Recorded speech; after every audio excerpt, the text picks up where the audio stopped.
Olá pessoal, aqui é o Wagner Borges falando.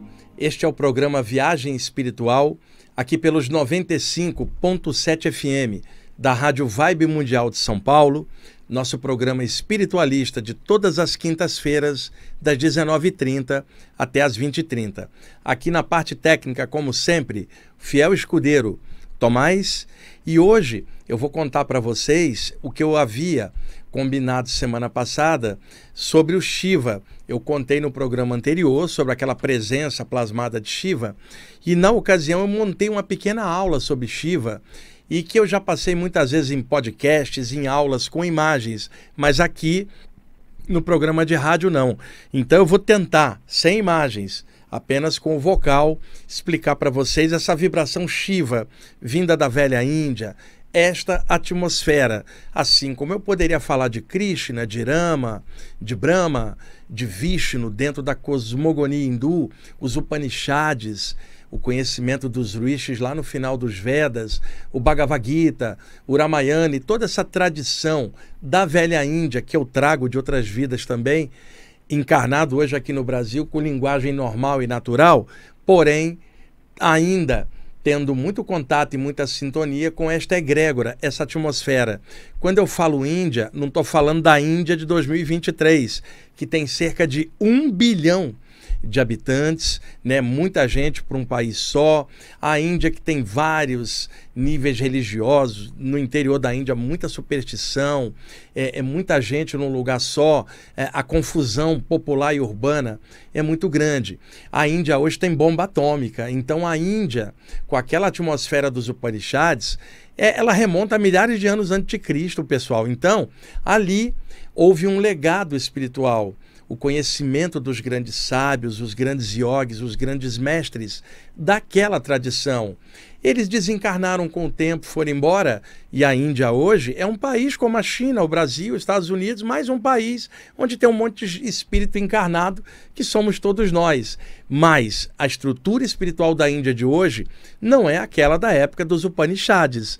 E ao longo da história, muitos mestres fizeram um revival, um resgate dessa tradição. Paramahansa Yogananda, Shri Ramana Maharishi, Shri Aurobindo, olha, quanta gente legal, Paramahansa Ramakrishna e daí por diante.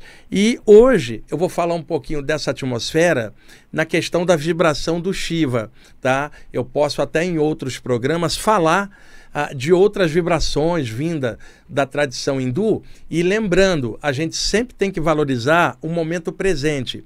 Vidas passadas podem ter sido fantásticas ou horríveis para nós todos, porque nós temos altos e baixos, mas todas elas já passaram. O que fica é a experiência, e o momento não é o de ontem, é o de hoje. Nós estamos encarnados aqui. Então, sempre tem que haver valorização do momento presente, da encarnação presente.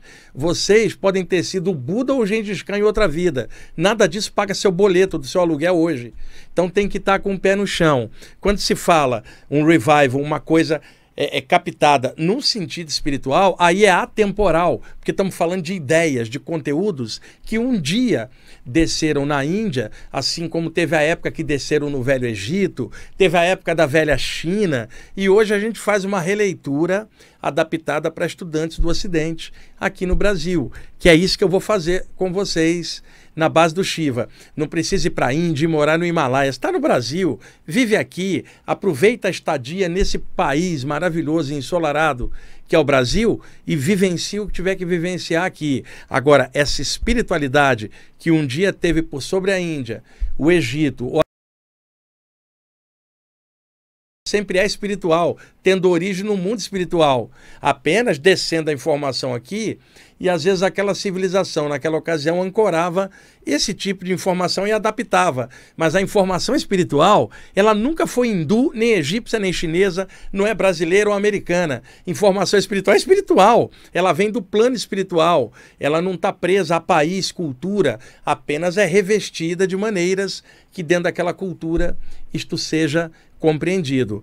Nós vamos então viajar um pouquinho nas vibrações do Shiva. Antes de eu começar, está aqui visitando o programa a Juliana e a mãe dela, Ana Lúcia, que moram em Fortaleza, estão aqui em São Paulo e vieram aqui no programa conhecer. Elas escutam o programa há anos, estão aqui junto, aqui no estúdio. E está também o Newton, que é aqui de São Paulo, mas mora em Itupeva, né? É Itupeva, né, Newton? Então aqui o Newton, que é fã do Pink Floyd, está com uma camisa ali estampada, o David Gilmour, o grande guitarrista do Pink Floyd, que eu também adoro. E além do nosso ancião, o senhor Tomás, que está aqui na rádio antes de eu chegar e que eles conheceram hoje aqui também. É a primeira pergunta que ela fez. É aquele ali é o Tomás? Porque ela escuta há anos o programa, Tomás. Eu falei, não, aquele ali é o Euri, que está indo embora. Bom, vamos lá então. Gente, ainda antes, eu tive uma vivência agora de tarde, que eu não vou contar aqui. Apareceu um preto velho que opera num grupo de Umbanda no Rio de Janeiro, se apresentou para mim e primeira vez que eu vi ele, me passou uma mensagem muito legal. Eu então, antes de sair aqui para a rádio, eu gravei no meu celular essa visão dele e o que ele passou para mim. E entrará no meu canal do YouTube até amanhã esta gravação. O meu canal do YouTube é Wagner Borges, tá? Lá tem mais de 600 vídeos, tudo aberto, gratuito para vocês entrarem. Os programas aqui, o Viagem Espiritual, ficam gravados lá. O programa é aqui quinta-feira, agora ao vivo, agora 19h37. E entra a gravação normalmente 2 dias depois, nos sábados, lá no meu canal do YouTube. E ao mesmo tempo está passando no canal do YouTube da rádio agora. Muitos de vocês estão assistindo aqui, outros estão escutando pela rádio aqui em São Paulo ou no interior, onde a rádio pega bem, e outros vão assistir lá depois, e alguns pelo site da rádio. Às vezes, pessoal, por causa das viagens que eu faço, que são constantes de trabalho, nem sempre dá para estar aqui fazendo ao vivo, para vocês pegarem no YouTube de forma direta, no mesmo momento. Semana passada eu estava ao vivo, na retrasada eu estava em Visconde de Mauá, no Rio de Janeiro. E na próxima quinta eu estarei no Rio de Janeiro de novo. Então, quando eu estou viajando, o programa não passa, eu deixo ele gravado, tá? Mas depois ele entra lá no meu canal do YouTube 2 dias depois. E na quinta seguinte, ao vivo novamente. Então, nem sempre eu posso estar fazendo ao vivo por causa das viagens que eu faço. E em setembro, eu vou estar indo para Portugal e Bélgica. E em outubro, eu estarei nos Estados Unidos em 4 cidades. Então, é só para avisar que às vezes as pessoas entram e não encontram o programa na hora, fala, cadê o programa? Às vezes é porque eu estou viajando e não tem como fazer ao vivo. Mas a maioria dos programas são feitos aqui ao vivo. Quando eu estou aqui em São Paulo, onde eu moro, eu faço ao vivo. Bom, e aí essa gravação vai entrar amanhã no meu canal. Entrem lá para assistir, gente, porque a mensagem dele foi muito legal. Eu não vou contá-la aqui, porque já está gravado lá e hoje é o tema do Shiva. Mas foi muito legal ter captado essa presença espiritual tão legal em forma de preto velho. Para mim não importa a linha do espírito, forma, importa o conteúdo, a energia, sendo do bem e da luz, estamos juntos. E eu sempre filtro tudo para ponderar com a razão e bom senso para não ser enganado, nem por presença extrafísica e nem pela minha própria ilusão da minha mente. A gente tem que filtrar, ter confirmação das coisas para não viajar na maionese astral. Bom, Tomás, tudo pronto. Posso começar o Shiva aqui? Porque vocês que estão aqui de outros também, ele é o meu chefe aqui no estúdio, eu estou nas mãos dele. Se ele desligar ali, ele tira o som, ninguém vai escutar nada, né? Eu tenho que tratar ele bem. Você acredita? Ele falou assim, ou você me trata bem, eu saboto o programa. Bom, vamos lá. Dentro da cosmogonia hindu clássica, quando se falava de um poder superior, acima de tudo, originalmente os rishis, os grandes sábios da Índia, compiladoras dos Upanishads, na parte final dos Vedas, se referiam a um poder absoluto que não tinha como o ego da gente descrever. Como é que a nossa mente relativa poderia descrever o absoluto, gente? Moramos num planeta desse tamaninho, no meio do infinito, que a gente mal entende. Aliás, a gente mal entende a nós mesmos. Então, como falar do Criador de tudo sem entender primeiro a si mesmo e com um raciocínio pequenininho de um habitante da Terra, sem conhecer o infinito, que é a criação, como é que eu vou falar de Criador? Então, sabendo disso, o que eles falavam? Veja, o Supremo, o Alto, o Absoluto, o incognoscível, o incomensurável. Veja, vocês sabem de que eu estou falando, na nossa linguagem, Deus, mas eles evitavam de prender a pessoa numa imagem. Repara, o alto, a luz, o supremo, o absoluto. Vocês sabem do que eu estou falando. Só que eu não estou dizendo que é velho ou novo, branco ou negro, alto ou baixo, homem ou mulher. Mas você entendeu o que eu estou falando? Então, originalmente, quando se falava de um poder superior, os hindus chamavam de Brahman. O absoluto, o supremo. Mas não há como você fazer uma imagem de Brahman. Brahman é infinito. Não há como a mente relativa formatar o infinito. E o pior, vocês que estão assistindo aqui o programa, vocês três, como compactar Deus, que é o Senhor de todos os espaços, no espaço de uma religião num planeta pequenininho como a Terra? Como prender o infinito dentro das paredes de um templo de alguma religião da Terra? Isso é impossível, embora o religioso acha que isso é absoluto. Não é, é relativo. Agora, o absoluto preenche tudo, porque o todo está em tudo. E pegando uma carona no Kybalion, o livrinho lá dos 3 iniciados, que muitos de vocês conhecem, o Kybalion, trazendo a síntese hermética, diz o seguinte: o todo está em tudo, mas nem tudo percebe o todo. E aí alguém perguntaria, existiria algo fora do todo? E os sábios do Kybalion diriam, não, porque se existisse algo fora do todo, então estaria faltando um pedaço, e a palavra o todo não teria sentido. Quando você fala o todo, não deixou dúvida que está em tudo. E se eu chegar ali na Avenida Paulista agora, parar um transeunte e perguntar, para você onde está Deus? O transeunte vai falar, Deus lá em cima e nós cá embaixo. Mas veja, se o todo está em tudo, se ele está em cima, ele também está embaixo. Se ele está à esquerda, está à direita. Se está na frente, está atrás, está dentro, está fora. Ele está em tudo. O que estaria fora do todo? Então é isto que os antigos hindus chamavam Brahman. Não é o Deus como as populações entendem com forma, de alguma maneira. Mas aí aconteceu algo que sempre acontecia nas estruturas antigas. As populações que adoravam milhares de ídolos não tinham como entender uma luz absoluta sem forma. Porque a gente estando encarnado, nosso cérebro depende das formas, da memória, para poder registrar e se adaptar às coisas.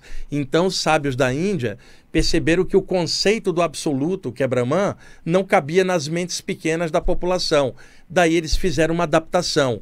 Pegaram essa unidade que é Brahman, o Deus, e desenvolveram uma trindade, Brahma, Vishnu e Shiva. Dividiram em 3. Tá? Para quê? Para que cada um, então, tendo uma expressão, pudesse se concentrar numa das 3 partes para entender a parte absoluta. Porque se eu falo Brahma, Vishnu e Shiva em 3, eles não passam de um, que é Brahman, manifestado em 3 expressões. Brahma como criador, Vishnu como preservador e Shiva como transformador, que seria a mente cósmica de Brahman, o coração universal de Vishnu e a energia de Shiva. Então, criador, preservador e transformador. Então, os hindus foram dando características para esses 3 aspectos, só para vocês terem uma ideia. Muitas divindades da Índia aparecem na cor azul. Pode olhar, Shiva, Rama, Krishna, todos azulados. Vishnu, metáfora de onde eles vieram, do céu. Qual é a cor do céu? Azul. Que cor eles teriam, então? Por isso as divindades da Índia aparecem azul.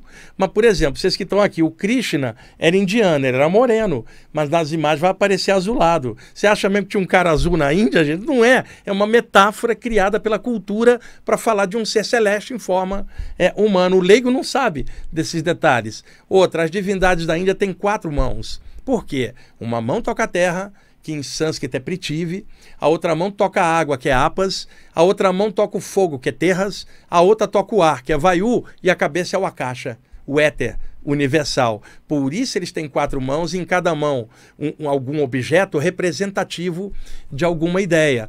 E aí o Shiva é personificado como um ser masculino azulado, né? E agora vocês sabem o azul porque é um ser celeste. E eu vou descrever as características dele e os mantras a partir de agora. Outro detalhe, na cosmogonia hindu, cada um dos 3 aspectos, Brahma, Vishnu e Shiva, tem uma consorte, uma esposa, uma mãe divina em pé de igualdade. Aí é que está. A esposa de Brahma é Sarasvati, a deusa da cultura, da arte, da poesia e da música.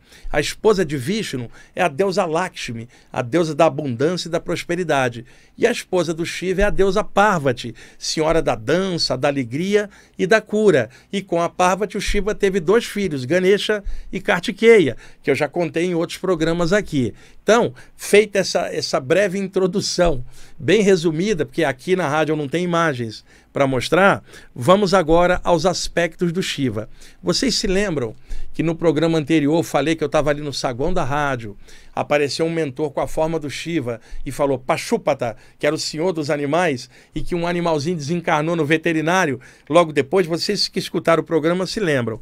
E aí eu falei, eu anotei umas coisinhas do Shiva, por causa disso eu vou então fazer um pequeno resumo do Shiva. E entendam, resumo para o ocidental. Eu não estou falando para Yogi, não estou falando para alguém da Índia, estou falando no Brasil, com a forma que um brasileiro entende. E se eu falo Brahman, ou Deus, ou Yahvé, ou Grande Espírito, e outra, posso chamar de Pai Celestial, Mãe Divina. Nenhum nome que eu criar é o eterno, porque qualquer nome que eu criar é relativo à cultura do que eu tenho. Pequenininho num planetinha. Qualquer nome de Deus é um nome pequeno que a mente humana criou. E outra, não há povo escolhido, como muitos fanáticos acham. Povo escolhido é todo ser vivo no universo inteiro, porque todos refletem o todo que está em tudo. Agora vejam vocês, eu estou falando de algo maior, passa um religioso ali e fala, eles não têm Deus no coração. Você está de sacanagem? Não aquela coisinha pequena que o religioso criou na mente dele que acha que joga alguém no inferno.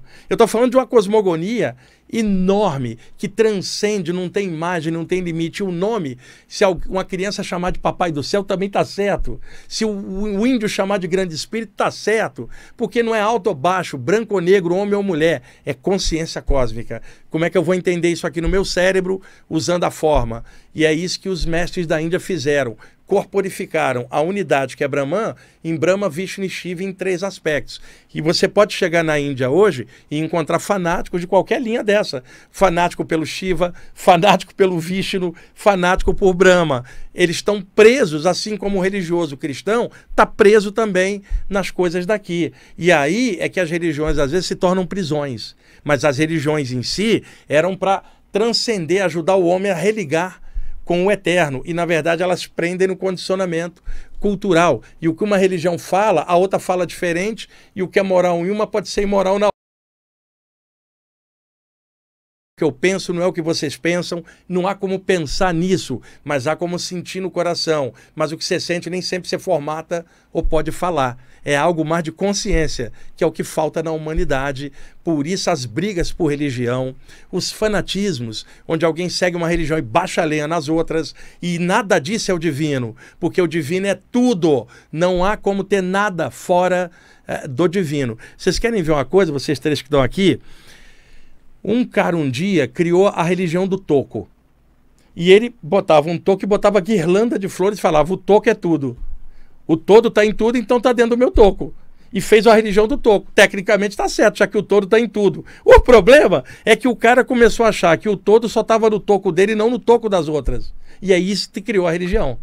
Então, quando você fala o todo está em tudo, está dentro do toco, dentro da areia, dentro da grama, dentro do verme, dentro do anjo, dentro e de cada um de nós também. Não há como ter nada fora do todo. Mas eu não tenho como prender isso numa estátua, ou numa cultura, ou num nome. Porque eu já reduzo aquilo à minha mente. E a minha mente não é a mente do cosmos, é a minha. E a minha pequenininha num planeta pequenininho. Como é que eu vou falar do Criador de tudo e achar que só do meu jeito é que está certo? Então, a mente livre. É isso que era o Brahman dos rishis, mas a população da Índia ficou presa em Brahma, Vishnu e Shiva, os 3 aspectos. O que eu vou falar de Shiva é no sentido libertário, entendendo as características. Shiva é o senhor das energias.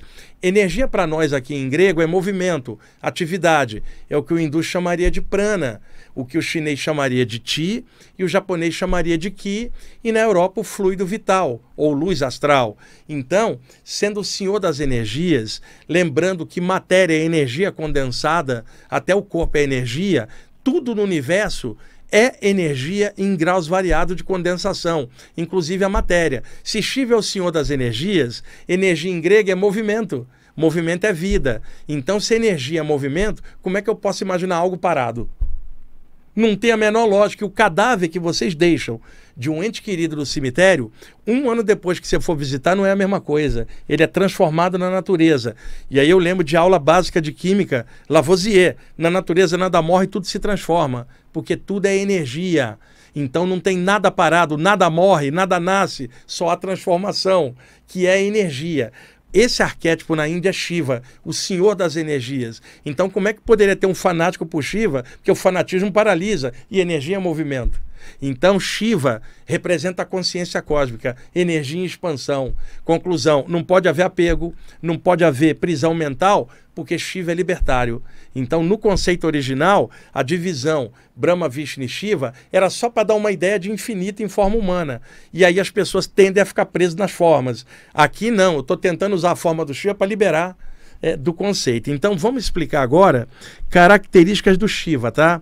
Shiva tem muitos epítetos, muitos nomes aos quais foram falando dele. Veja alguns. Pashupata, Isha, Tandava, Shankara, que é doador de bênçãos, Nataraja, que é o senhor da realidade, milhares de nomes foram surgindo para Shiva.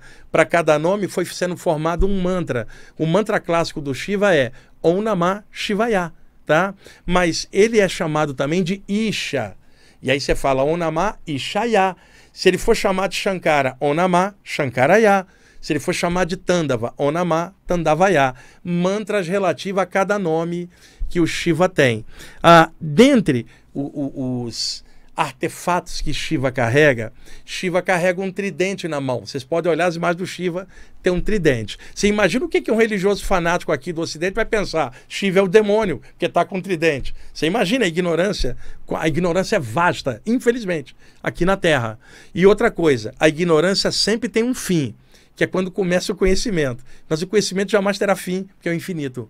Então, a gente pode ver que há simbologias, maneiras de falar de Shiva de acordo com o simbolismo cultural. A gente vai fazer uma releitura e quebrar o simbolismo e ver qual é a verdade que está atrás. Então, veja, os hindus, em algumas linhas, como o Yoga e o Samkhya, por exemplo, que são sistemas yogis, dividem as energias em 3 aspectos e chamam as qualidades das energias de gunas, que guna significa corda ou qualidade.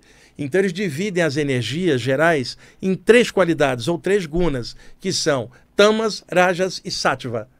Tudo que tem a qualidade de tamas é tamásico. Tudo que tem a qualidade de rajas é rajásico. E tudo que tem a qualidade de sattva é sátvico. Rajas é tudo aquilo que estimula o movimento. Tamas é tudo aquilo que paralisa, é o oposto. E sattva é o que equilibra ambos. Então vamos dar um exemplo. Algo rajásico é algo que estimula atividade. Então, por exemplo, vocês 3 que estão aqui, você toma café, ele é estimulante. Então café é rajásico. De manhã para você acordar, perfeito. Mas na hora de dormir, uma burrice. Porque você não pode tomar um estimulante na hora de deitar. Ainda mais se está estudando saída do corpo. Então, rajas é estimulante, aquilo que cria propensão para o movimento. Então, veja, alguém que briga muito é rajásico, porque ele é agitado, ele não consegue equilibrar. Já o oposto, alguém tamásico, que é tamas, que é paralisia. Então, por exemplo, se café é estimulante, você comer uma feijoada, ela te deixa pesado. Come lentilha, pesada, dá sono. Toma maracujá, suco de maracujá, dá sono, você fica tamásico. Então, uma pessoa agitada, brigona, é rajásica. Uma pessoa covarde é tamásica, nunca toma decisão. Então eles foram classificando, isso aqui é rajásico, é tamásico ou é sátvico? Deixa eu dar um outro exemplo de comida. Café é rajásico, lentilha é tamásica, arroz integral é sátvico, totalmente equilibrado. Vamos dar outro exemplo. Pessoa que briga por qualquer coisa, rajásica. Pessoa covarde que nunca toma decisão, tamásica. E a pessoa que sabe a hora de tomar decisão, a hora de ficar quieta, sátvica, porque alcançou o equilíbrio. Então você teria rajas, que é estimulante, tamas, que é paralisante, e sattva, que é o equilíbrio entre ambas. Shiva é o senhor das energias. Quando ele carrega um tridente com as 3 pontas, uma ponta é tamas, a outra é raja, a outra é sattva. Ele é o senhor da energia. O cabo do tridente é o fio da coluna. O leigo não sabe disso. Eu já vi gente religiosa dizer que Shiva era o capeta, porque não sabia que o tridente são as 3 qualidades da energia, as 3 gunas. E é por isso que eu estou fazendo essa releitura, para clarear para vocês o que está por detrás dos mitos. Shiva é o senhor das energias, carrega um tridente que controla as 3 energias. E também quem estuda yoga, que está assistindo o programa, conhece bem a estrutura energética dos nadis, os condutos sutis ao longo da coluna. Na coluna tem 10 nadis, 10 condutos energéticos que transportam a energia. Desses 10, 3 são essenciais, que são os nadis Ida, Pingala e Sushumna. 3 vias energéticas para circulação de energia. Então veja, 3 nadis, né? Ida, Pingala e Sushumna. E isso também está representado nas 3 pontas do triângulo, o controle dos canais energéticos, já que Shiva é energia. Então, como o leigo não sabe disso, faz uma leitura na base do fanatismo ou da ignorância. Quando você tira o mito e mostra a qualidade que está atrás, você puxa uma ideia espiritual que estava inserida, que era a Shiva é energia. Bom, Tomás, estamos em cima já? Então, vamos lá para o intervalo. Daqui a pouquinho a gente volta com esse material especial do Shiva. Ok, amigos, estamos voltando com a segunda parte do programa Viagem Espiritual, aqui pelos 95.7 FM da Rádio Vibe Mundial de São Paulo. Eu sou Wagner Borges. Vamos continuar aqui com a segunda parte do programa especial hoje sobre Shiva. Parte técnica, o meu parceiro Tomás. E vamos lá. Vocês devem ter visto já em alguma imagem do Shiva, além do tridente na mão, a cor azul e os 4 mãos, que agora vocês sabem, no pescoço do Shiva uma cobra naja, enrolada assim. Tá. A cobra naja é um simbolismo. A naja é um ofídeo, um réptil extremamente venenoso, muito comum na Índia. Inclusive, ocorrem muitos acidentes nas plantações com agricultores, morre muita gente com picada de cobra na Índia hoje ainda, né? E a cobra naja, vocês já devem ter visto em algum documentário, algum programa no Animal Planet, por exemplo, ela enrola um pouquinho da cauda e ergue a parte superior do corpo, ela parece que fica em pé. E ela tem um cabelo que fica largo assim, né? Parecendo que quando ela está irritada, ela fica com a cara mais larga e ela toma aquela posição, a cabeça encurvada, mas porém na vertical, né? Ela não é, nem toda cobra consegue fazer isso. A naja consegue erguer a cabeça e ficar alerta, consegue cuspir veneno à distância. Então, o que a cobra naja representa? Um ser que rasteja, já que é um ofídeo, e que ergueu a cabeça. Tá? Por metáfora, o que a naja representa? O ser humano rastejando no pó da ignorância. Resolveu erguer a consciência, que é a cobra em pé, e o capelo aberto é porque expandiu a consciência. Significa consciência cósmica. Como o Shiva é o senhor da consciência cósmica, ele tem a naja no pescoço. Aí me aparece um religioso fanático que diz que a cobra é o mal, por causa da história de Adão e Eva, que é outra cultura, e vai dizer que Shiva é do capeta. Por ignorância e falta de conhecimento. Então, o tridente, o controle das energias, a cobra naja, a expansão da consciência. Shiva tem um cabelão, né? Cabelos fartos, escuros, e às vezes enrolado num coque, que você já deve ter visto. O coque do Shiva é o chakra coronário, o topo da cabeça. Tá? E daquele coquezinho tem uma aberturinha onde esguicha a água. Né? A água, ela é capaz de limpar qualquer coisa. Então, o poder do Shiva esguichar a água pelo topo da cabeça, que é o coronário, é o poder de limpar qualquer coisa. Quer dizer, esguichar a água sobre você para limpar do pó, da ignorância, do ego. E também o mito hindu de que ali teria origem os rios da terra. Né? São metáforas usadas. Outra coisa, a cabeleira do Shiva, tá? Como é que o hindu fala? O universo inteiro está na cabeleira do Shiva. Então você fala assim, cabeleira de estrelas. Significando, dentro da cabeça do Shiva está todas as coisas, né? Então você fala assim por metáfora. Eu vou viajar pelo infinito. Então vou viajar pela cabeleira de Shiva. Que é uma metáfora, né? E o que acontece? Há um nome que era dado, que é Keshara, para Shiva cabeludo. Keshara. Kesh é cabeludo ou algo belo, ou cabelos belos. E Hara é o bijamanta do Shiva. Keshara, cabeleira de estrelas. Então, por incrível que pareça, chamavam na Índia a pessoa que viajava fora do corpo de Keshara, porque ele viaja pela cabeleira de Shiva, que é o infinito.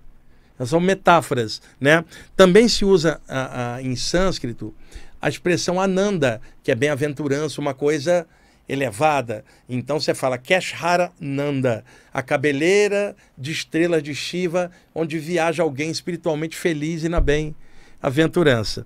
Vamos lá, o que mais aqui? Já expliquei o coque. Shiva também tem um terceiro olho aberto na vertical, na testa. Esse olho se chama Shiva Netra, que é o olho de Shiva. Então, é o olho da verdade, que tudo vê e atravessa as ilusões. Agora, veja, comparativo para tirar a confusão. Na Índia, quando tinha um grande sábio que versava sobre os Vedas e os Upanishads, era chamado em sânscrito de Rishi. Hoje a tradução de Rishi é sábio espiritual, um mestre, mas naquela ocasião, no original, em sânscrito, Rishi significa ovidente. Tá? Aí, olha a confusão. Em latim, quando alguém vê um objeto que reflete a luz, isso é chamado videre.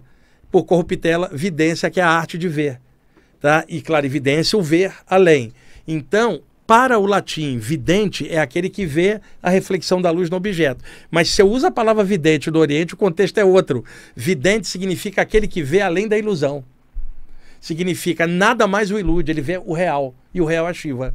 E aí você fala Raja, que é o real. E chama Shiva de Nataraja. Raja é real, Nata é senhor. Senhor da realidade. Ele dissipa toda a ilusão. Então aquela imagem do Shiva abre o olho e dá um raio de luz para despertar a pessoa. Teve uma vez, aqui no programa, eu já comentei isso antes, um ouvinte me mandou um e-mail perguntando assim, me disseram, num grupo oriental, que quando Shiva abre o olho dele, o universo é destruído. Você confirma isso? Eu falei, mas que pergunta tola essa, né?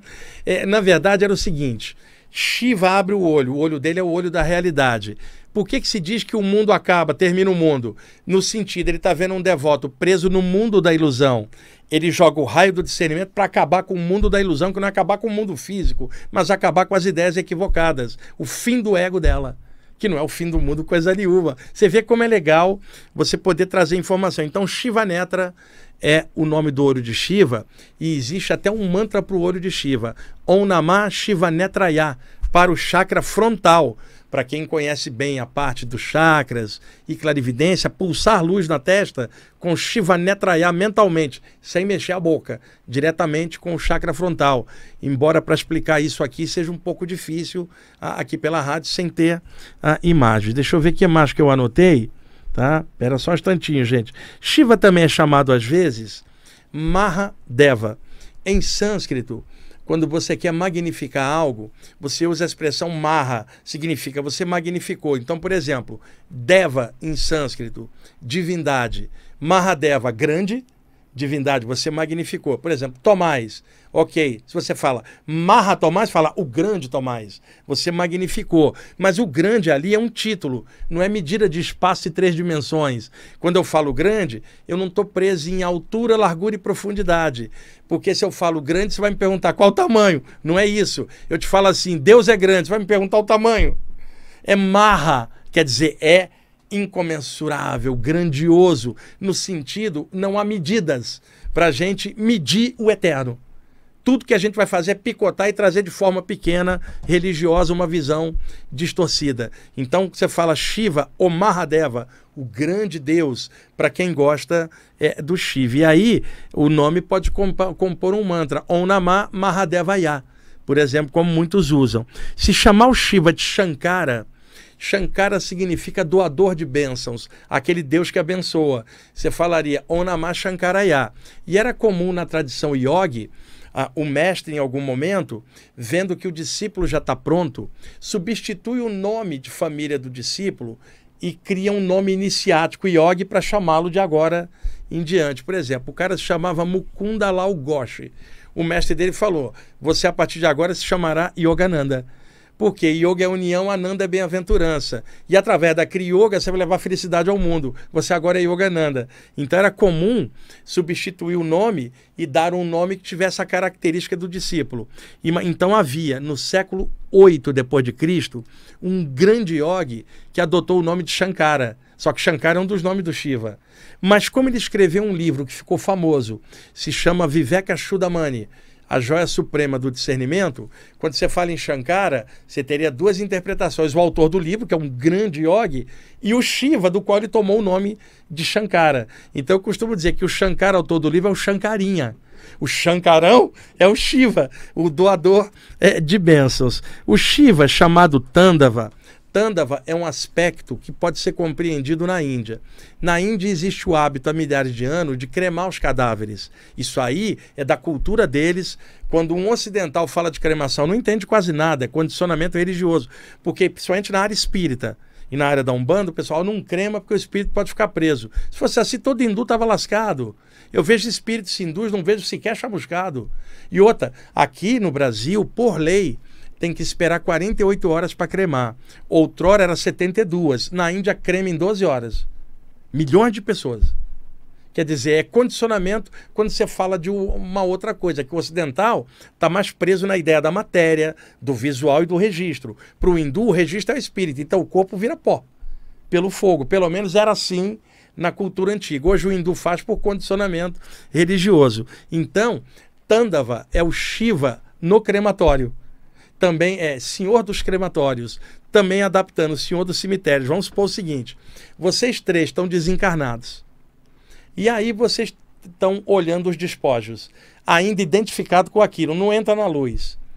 Aí colocam seus despojos na fogueira e começa a queimar. E aí Shiva chega e fala, vocês três, cadê o corpo? Virou pó, virou cinza, vai ficar preso aonde? Sobe. Quer dizer, quebrou o condicionamento. Sobe porque agora o tempo de vocês aqui acabou e vá para lá. Sobe. Como é que diria no meio espiritual? Entra na luz. Como é que o pretinho velho falaria? Canta para subir, Misifio. Como é que na Índia falaria? Vaza on. Adaptando. Sobe. Então Shiva, senhor dos crematórios, é como Shiva dançarino. Ele chega e dança por cima das cinzas e dispersa as cinzas no ar e vira para os espíritos e fala, cadê? Quero ver ficar pegado agora. Sobe. Então é o libertador. É o senhor dos crematórios do cemitério liberando os espíritos, porque o corpo vai virar pó na cremação. E adaptando para cá, pó também dentro da terra com mais tempo, mas vai virar pó. Shiva Tandava é o libertador. O mantra é Om Namah Tandavaya. Mantra excelente para a hora da morte ou para a saída do corpo, já que a morte é um tipo de saída do corpo definitiva e tem a saída temporária. Tandava representa as duas. O pessoal tem medo do Shiva Tandava. Na área de projeção astral, Shiva Tandava é o mentor espiritual que te tira do corpo. Mas o pessoal não sabe disso. Então esse mantra, Om Namah Tandavaya, ele é altamente libertário para soltar a pessoa da matéria. Vamos ver aqui o que é mais. Já falei do nome Isha, que é um dos epítetos de Shiva. Isha. Você vai falar Om Namah Ishaya. Esse mantra, para mim, ele tem um poder no chakra cardiorrespiratório. Para mim. E o mantra não feito verbalizado. Você está fazendo interiorizado na meditação. Se for para cantar em grupo, a gente canta. Mas se a meditação na tua casa, com família, ela tem que ser feita silenciosa nos chakras, para não incomodar a família, e é um mergulho para dentro, não precisa ficar mexendo a boca. E outra, a pessoa vai desencarnar, as cordas vocais vão ficar. Como é que ela vai fazer mantra do lado de lá? Com a mente. E outra, cá embaixo, como é que um mudo faria mantra? Diretamente pela mente, pelos chakras. Então é melhor acostumar logo, uma hora a gente vai passar para o lado de lá de volta. Agora os mantras são lindos para a gente cantar. Agora a meditação individual é no coração, cara, ou no chakra frontal. Om Namah Ishaya, no chakra cardíaco, e também para os curadores nas mãos, na hora da cura. Como se o chakra das mãos falassem Om Namah Shivaya, e passa energia imbuído dessa atmosfera. São todas vestimentas culturais, simbólicas e iogues, ocultando significados energéticos, porque isto tudo era passado de mestre para discípulo, né? Não é em aberto como está aqui num programa. Eu estou desvestindo as coberturas místicas e mostrando o que está atrás. E se vocês entenderem, energia, isso que é Shiva, né? E não importa se tem a cor azul, 4 mãos, é energia, que é o que Shiva representa. Que mais? Shiva significa transmutação, transformação. Então se fala assim, Shiva é o senhor da morte. Aí todo mundo fica com medo. Morte do quê? Morte do ego. Morte da arrogância, morte da ignorância. Tem que morrer toda hora. Todo dia tem que morrer o ignorante em nós e renascer no mesmo instante. Shiva é a morte da ignorância. Por isso se fala, ele é o destruidor. E aí um monte de gente fica com medo. Mas como destruir algo se tudo é energia e não nasce nem morre, só é transformada? Quando você fala destruidor, destruidor do ego, transmutador, transformador da consciência, já que morte não existe. Mas o pessoal fica com medo porque não sabe o significado. Tá, eu comentei então de uma falange de Shiva, que é mais ou menos o seguinte. Nas saídas do corpo há muitos anos, e aqui como médium também, eu encontrei espíritos desencarnados de toda sorte. Muitos deles eram esferas de energia, sequer apresentavam forma, e outros apresentavam uma condensação, dependendo do ambiente onde estaria, uma cidade astral ou um lugar de luz sem forma. E outros mais próximos aqui no duplo, parentes nossos aqui com a forma bem condensar. Então você tem espíritos desde a conformação humana até outros que são só energia. Isso varia de acordo com a circunstância, o trabalho e o que tiver que ser feito. Por exemplo, você vai num plano mental, onde não tem forma e espaço, os seres são só luz. Agora, você sai do corpo, vai ali num cemitério para soltar um suicida, é melhor um Exu do lado do que uma bola de luz. Porque o ambiente é grosseiro, pesado, vai ter uma entidade que domina aquilo ali. Então, por isso eu nunca tive preconceito com nada. Universalista, o que importa é a qualidade da energia que não engana. Independente da forma, há uma energia. A energia te revela o que está acontecendo. E aí, eu vi muitas vezes mentores espirituais tomarem a forma de referências espirituais de um povo. Todos eles aparecem com aquela forma para manter a atmosfera. Então, existe uma falange de mentores que se chama falange de Shiva. Todos eles aparecem azul, cabelo grande, plasmados. Como se fossem mini Shivas. Emissários, avatares, assessores que tomam aquela forma. E isto ocorre com todas as referências religiosas. Seja Jesus, Buda, Shiva ou Krishna. Vão ter emissários, entidades que trabalham dentro daquela vibe e que, usando a alta plasticidade do corpo astral, toma a forma daquela vibração. Como é que as pessoas não entendem isso? Se estudante espiritual não entende algo assim, que é fácil de entender agora, né? Então, aquela entidade que se apresentou aqui no saguão da rádio semana passada é um dos falangeiros de Shiva. Não é o Shiva. Porra, não tem um cara azul, gente. É mais alguém plasmado dentro do arquétipo que foi criado um dia para uma determinada vibração. E ali, no caso, ele jogou um manta Pashupata, que é a proteção dos animais. E, como eu contei para vocês, saí daqui para a veterinária e aí tinha um cachorro desencarnado lá da minha vizinha. E ela falando, Wagner, estou há dias pensando em você. Quer dizer, ele apareceu aqui para me levar na veterinária, onde estava o meu cachorrinho Urama, para cuidar de outro cachorro que estava desencarnado e dar um abraço na dona, que estava me chamando mentalmente há dias. Você vê, eu não sabia de nada. Então, várias vezes nas saídas do corpo, uma vez, eu estava projetado dentro de um avião em locomoção, eu não sei para onde, eu deitei e dormi. Uma força me arrebatou no meio do sono, um portal, e me jogou dentro de um avião em voo. E eu estava perto de uma pessoa que estava dormindo, e atrás de mim uma entidade dessa Shiva falou, trouxe você para dar passe nele, estende as mãos. E aí eu comecei a dar passe no cara, né, que eu não sabia quem era, e ele atrás de mim passando energia por mim. Ele queria dar uma ajuda, mas como é uma pessoa encarnada, ele precisava de outro encarnado para fazer a conexão. A energia dele é muito sutil, precisava de um outro para fazer o equilíbrio da energia para chegar nele. E ele me levou, era da falange de Shiva, dentro do avião em movimento. Você ter uma ideia. Então, tive muitas experiências com essas entidades orientais devido às ligações que eu tenho de vidas passadas com a Índia. Agora, veja, tem menor apego para a Índia, não tem menor vontade de viajar para lá. Eu estou bem aqui como brasileiro e até falo para vocês, não vão para a Índia não, os yogis bons, tá tudo reencarnado no Brasil. Aqui, na Umbanda, no Espiritismo, no Yoga, e cada um fazendo seu trabalho. Vidas passadas, países são apenas países, ilusões. Nós temos um planeta inteiro, não tem Oriente ou Ocidente, tem a humanidade. Mesmo um ET, mesmo um hindu, um cristão, um muçulmano, um judeu, todos são emanações do todo que está em tudo. A origem de nós todos não é um país, é o plano espiritual que tem origem na luz. Qualquer um é filho de Deus, seja de que linha for, né? Como que isso não é entendido? É incrível. O que varia é o grau de percepção, como cada um percebe isso na natureza. E se você tem a noção de que o todo está em tudo, qualquer ser é expressão do todo. Não é só aquele que está dentro da sua linha religiosa, não. Mas sim todo ser vivo, inclusive o grão de areia, o verme, a água do mar, tudo. Não há nada fora do todo, tá? Vamos lá, deixa eu ver aqui, já estamos... Tomás, falta 5 minutos, tá? 5? Vocês viram que ele adiantou o relógio, tá vendo como passou? Vocês são testemunhas, né? Tá bom. Vamos lá. Deixa eu ver aqui o que eu botei. O exemplo que eu vou dar para vocês, por exemplo, água estagnada, normalmente, é ruim para a saúde, né? A água estagnada, ela causa doença, você tem, tem um monte de coisa ali dentro que envenena a saúde. A água precisa estar correndo em movimento. Se você olha um rio, tá? E você põe os pés dentro do rio, a água que passar pelos teus pés, ela vai correr sempre na direção do mar. Então você está com os pés na água. A água que está passando agora passa, a outra água já está vindo em seguida. Conclusão, não é a mesma água. Então, o rio representa o fluxo do tempo. Passando, passando, passando, movimento. Então, se eu penso em água, eu penso no mar, penso num rio. Eu não penso na água de um pântano estagnada. Eu penso em água viva. Shiva é água viva, é energia. Tá?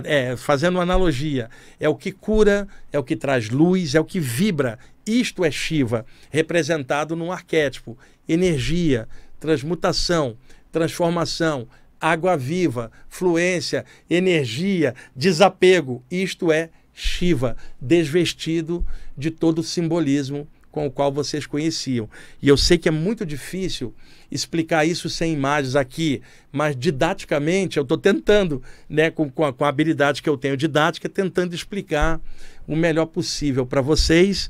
E eu posso, em outras oportunidades, vocês podem colocar aí nos comentários do YouTube, eu posso trazer outros desvestimentos, não é revestimento, é desvestimento cultural de outras divindades, explicando esses detalhes. Como eu já fiz aqui outras vezes sobre Krishna, eu posso explicar sobre Vishnu, posso explicar sobre Brahma, sobre Rama no Ramayana, o Bhagavad Gita e muitas coisas que para mim são referências espirituais do coração. Ao mesmo tempo, eu estou encarnado no Brasil, eu estou no Ocidente. Por exemplo, eu amo Krishna, estou reencarnado no Ocidente, eu também amo Jesus, o coração é devasso.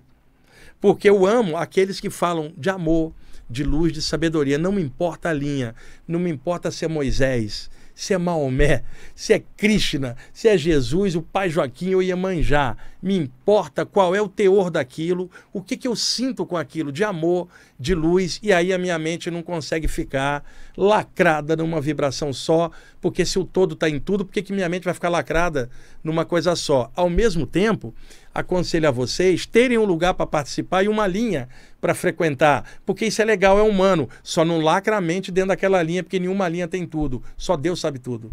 Então, frequenta o que você quiser, mas mantenha a mente flexível e aberta, não há verdade absoluta no lugar que você vai, nem em mim, nem em ninguém. E outra, filtra tudo que eu estou falando. Só aceita o que tiver bom senso, inteligência e equilíbrio. Filtra, gente. Tudo que você lê, tudo que você escutar, tudo que você vê, filtra, incluindo tudo que eu falar aqui para vocês. Desconfie de alguém que pede para você aceitar tudo sem filtro. Não, filtra. Pô, isso aqui tá legal, isso aqui não dá batendo. Não aceite algo que não bata com o bom senso. Agora, fanáticos de qualquer área não tem bom senso nenhum, senão não seria fanático. Então estou pegando pessoas inteligentes que sabem ponderar, observar, filtrar e entender que o planeta Terra tem diversas culturas e nenhuma cultura é superior à outra, não. E todos, negros, brancos, amarelos e vermelhos, todos são espíritos encaixados na matéria. E a matéria sendo energia, é luz. Qualquer raça é da luz. Branco, negro, vermelho e amarelo. Por isso que racismo é uma grande de uma babaquice, uma grande ilusão. Porque sabendo que o todo está em tudo, só porque o outro tem a cor da pele diferente, eu estou achando que não tem o Deus dentro dele. Sem chance. Outra coisa, também dentro do materialista tem a mesma essência, mesmo que ele não reconheça isso.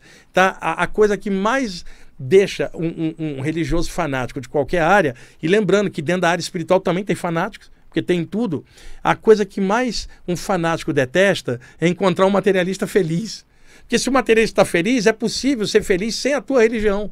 E isso é uma ofensa para o religioso fanático. Agora, se eu estou numa visão de conjunto espiritualista, vejo um materialista feliz, eu falo, que bom que ele está feliz. Feliz basta ser inteligente, criativo e amoroso. Vai lá, meu irmão. Agora, eventualmente, ele vai desencarnar, mesmo que ele não acredite nisso, e a coisa prossegue. Mas aqui não me importa se ele não acredita, me importa o caráter dele.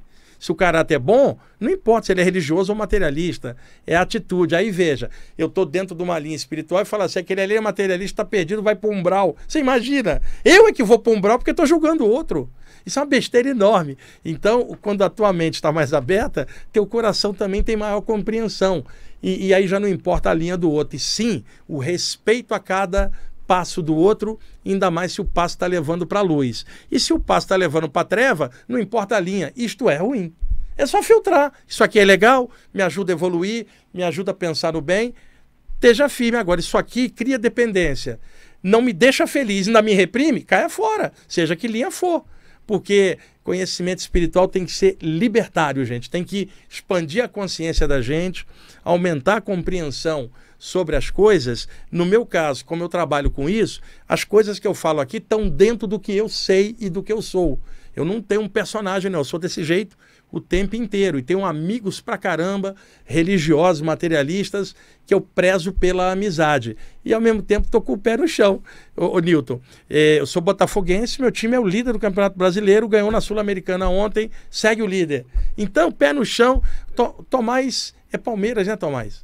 Não? Corinthians? São Paulo? Santos? Nada? Itacoaquecetuba, Guarani, Ponte Preta? Nada? Você não gosta de futebol? Cara, eu tô aqui há 24 anos com você e não sabia que você não torcia por nada, é verdade? Você torce pra você? Tá bom, tá bom. Olha, Tomás, eu vou torcer por você também. Porque você tem que estar bem para fazer o programa aqui comigo. Bom, estamos em cima da hora, né, Tomás? Já?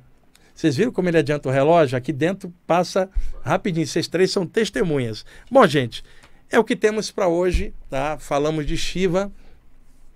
E aí ponham nos comentários aí, se vocês quiserem, em outros programas eu posso fazer como eu fiz hoje. Uma coisa, agora eu faço as áreas que eu entendo. De hinduísmo eu entendo bem. Um pouquinho da parte egípcia, um pouquinho da parte grega também, na parte hermética, um pouquinho da parte taoísta. Mas eu não sei tudo.